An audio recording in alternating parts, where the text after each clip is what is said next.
Hello friend, I am Abhishek.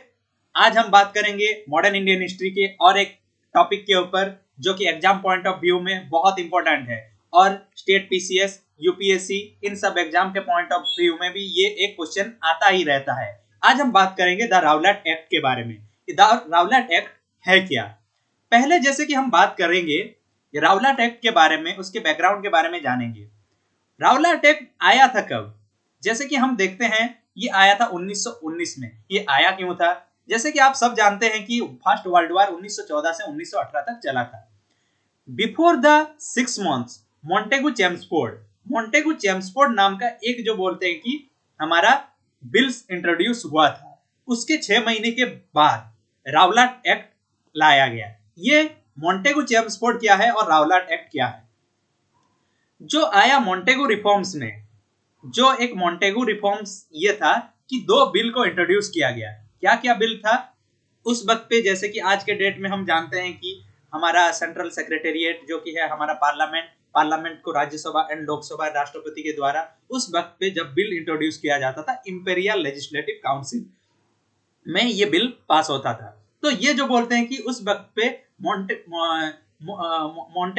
Montagu के द्वारा ये किया गया। मॉन्टेगू चेम्सफोर्ड जो थे, इनके द्वारा एक जो बोलते हैं कि बिल लाया गया जो कि इंपेरियल लेजिस्लेटिव काउंसिल में पारित किया गया। पहला बिल इतना खास नहीं था, लेकिन दूसरा बिल जो था उसके वजह से बहुत जो बोलते हैं कि ये हुआ। दूसरा बिल क्या था? An extension to the defence of India regulation act 1915 was passed in the March 1919। 1915 में एक जो बोलते हैं defence of India regulation act बना था जो कि ये पास हुआ मार्च 1919। ये डिफेंस रेगुलेशन एक्ट 1915 ये है क्या? जो कि इसे हम जानते हैं it was officially called as the anarchical and revolutionary crimes act but the popularly known as the Rowlatt act. यही एक्ट जो कि बना राउलाट एक्ट के तौर पे। जैसे कि आज के डेट में हम देख रहे होंगे फार्मिंग के रिलेटेड इशू चलता है, तो वैसे जो बोलते हैं कॉन्ट्रैक्ट फार्मिंग, वैसे कॉन्ट्रैक्ट फार्मिंग इस एक्ट का नाम नहीं है। Farmer price assurance scheme bill है, लेकिन हम बोलते हैं जैसे कॉन्ट्रैक्ट फार्मिंग। वैसे ही जो बोलते हैं कि ये बिल का राउलाट एक्ट का अगर देखा जाए तो ये नाम था the defence of India regulation act 1915, जो कि 1919 में इसे जो बोलते हैं राउलाट एक्ट भी बोला गया। ये राउलाट थे कौन? सर सिडनी राउलाट, जो कि एक ब्रिटिश जज थे। उनके द्वारा एक कमीशन बिठाया गया उनके द्वारा to investigate the serious conspiracy of the Indian people. लोगों के ऊपर जो बोलते हैं भारत के लोग हैं उनके ऊपर जो ये है, इसके ऊपर इन्हें कमेटी बिठाया गया जो कि ये जो बोलते हैं कमेटी के चेयर कर रहे थे। The committee had the recommended the activists should be the deposited and the imprisoned without trial for 2 years। मतलब कि अगर किसी को, अगर कोई भी ब्रिटिश ऑफिसर जो कि डिफेंस में हो, जो कि कंपनी के ये में हो, अगर जो बोलते हैं उन्हें डाउट होता है कोई भी भारतीय लोग के लोगों को ऊपर, मतलब कि किसी को जो बोलते हैं डाउट हुआ, तो वो लोग जेल में डाल सकते हैं। कुछ भी जो बोलते हैं कि ये करके 2 साल तक उन्हें जो बोलते हैं कि कैद का सुनाया जा सकता है। That even the possession the seditious newspaper would be the adequate evidence of guilt। मतलब कि कोई गिल्ट ना होने से भी अगर जो बोलते हैं कोई भी डिफेंस पर्सनल को डाउट हुआ तो जो बोलते हैं कोई भी भारतीय को लेकर जेल में डाल सकता है, ये बोला गया। फिर और एक पॉइंट बोला गया, all the elect Indian members of the Imperial Legislative Council voted against the bill, but they were the minority and easily overruled the official nominees। मतलब कि ये इस रावलाट एक्ट के खिलाफ जितने भी जो बोलते हैं कि लेजिस्लेटिव काउंसिल में जो मेंबर थे, जो कि हमारा इंपेरियल लेजिस्लेटिव काउंसिल में इंडियन मेंबर थे, ये लोग जो बोलते हैं इस बिल को अपोज किए, कोई भी भारतीय सपोर्ट नहीं किए, फिर भी ये लोग ये बिल पास करा दिए। तो इसी के वजह से एक जो बोलते हैं विद्रोह जात हुआ। फिर उसके बाद आया all the elected Indian members who included the Mohammad Ali Jinnah, Madan Mohan Malaviya and the Mazhar ul हक रिजाइंड द प्रोटेस्ट। मतलब कि ये जो बोलते हैं कि इस बिल को ये लोग जो बोलते हैं कि विरोध किए, फिर भी जो बोलते हैं कि ये बिल पास हो गया। तो इसका परिणाम स्वरूप जो हुआ कि रावलाट एक्ट के खिलाफ पूरे भारत में ये आंदोलन होना, मूवमेंट होना शुरू हो गया।